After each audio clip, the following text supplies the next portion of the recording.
Hey, it's me, DJ, and I'm back with an update for you all. I know it's been a couple weeks. I said it would just be a few days, but I live in Missouri, and getting anything here is like a nightmare or a joke half the time. I got to go to multiple places. I got to search around. Plus, I'm a serious budget shopper. I'm a tightwad, and I budget shop the crap out of stuff. So, anyways, last time I said I was going to give an update once the countertop was done, the kitchen area. So I haven't got it all done, but I've got enough of it done to give an update. I had to search around to find the Butchrr Block top I wanted. And it wasn't something just everybody had. And the tile that I used, the Vinyl Art 3D stick peel and stick tile, I wanted the thicker, better stuff.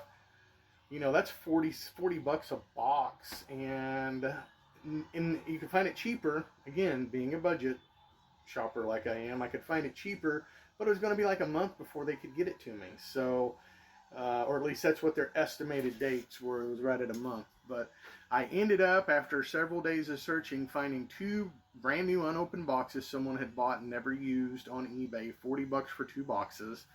I am going to have to buy more, but at least I'm glad I didn't go off their measurements, because they say it's an 1/8 inch thick. It's not an 1/8 inch thick. But I had to get it in my hands to make sure I could have the correct clearances for something that I did that was going to have to clear it. And I wasn't going to show that part to anybody. I'm going to keep it a secret to myself, but I'll show it. But anyways, yeah, let me flip this around and give you a quick update.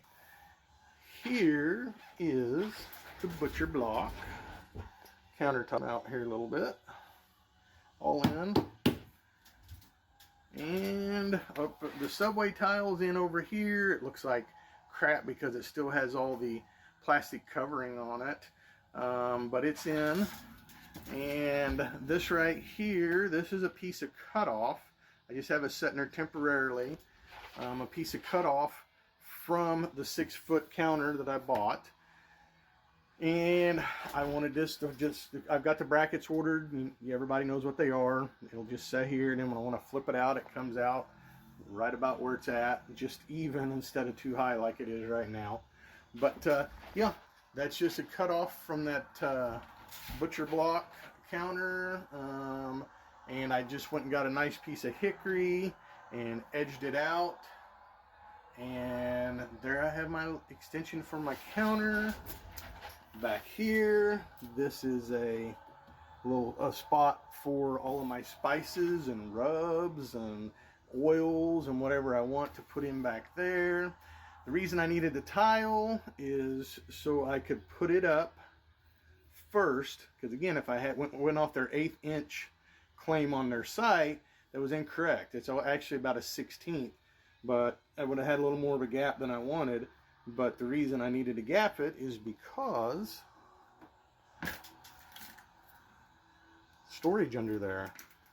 Actually, I was going to have that as a secret compartment, and it still can be. Most people won't know if they don't see the video. I mean, they'll see the split here where it's seamed together, but they'll think it's because that's right there, and I cut it and put it in 2 pieces. So, but yeah, I've got a magnetic electric lock coming for that to hold that down.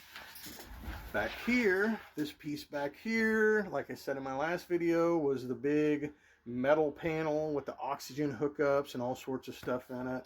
I just cut what I wanted out. This is 1/2 inch plywood that I've put some support ribs in, and this is on a hinge, and yes, it will clear this because it's actually split right here, and it goes right over top of it.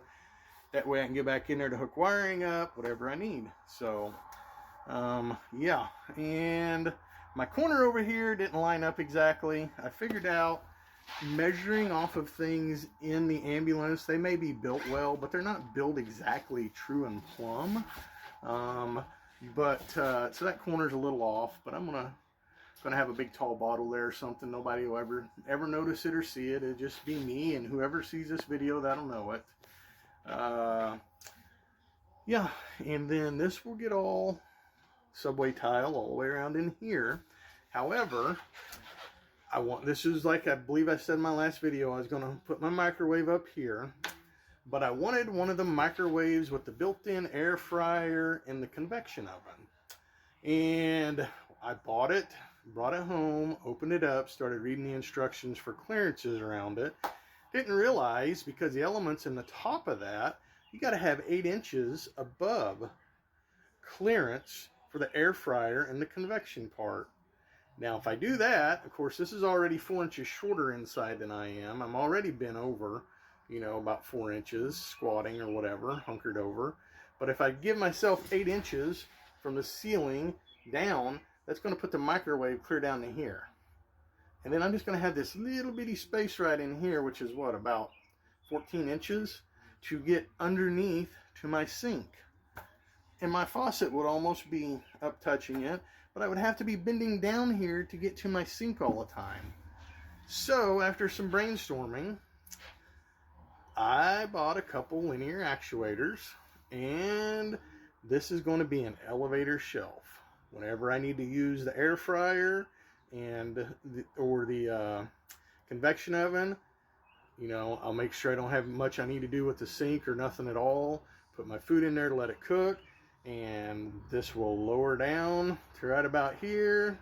Once it's cooled off and done, I'll flip the switch that'll be on the panel over here, and it'll go zzz, right back up, and I'll have my full clearance that I wanted, and that solved that problem. I don't know if anybody else has an elevator operated or linear actuator elevator microwave in their camper, but I'm gonna have one. I didn't know what else to do, because I dang sure didn't want it right down here all the time. My head's, you know, right up here at the top. I didn't want this right here and having to be bent down and look under this all the time to get to my sink. It'd just be a nightmare. It'd be such a pain. So anyways, I think that's about it for this update. I got to get back to work. I'm having my custom brackets built for my linear actuators. I got some big hole cut out down here in the bottom to put 3 drawers in. I believe I'm going to cut another hole out in a space for a pan. I'll flip this for a pan drawer right in here. I've got this one right here that can take 3 drawers in here, and then I'm putting sliders in here underneath to cover everything up under the sink, and that'll be, of course, like any sink, where all of my cleaning and everything goes. So yeah, I believe that's about it. I'll be back with another update, hopefully here in the next few days, if some of my parts come in and get done that I'm needing. So that's it. I'm out of here. Later.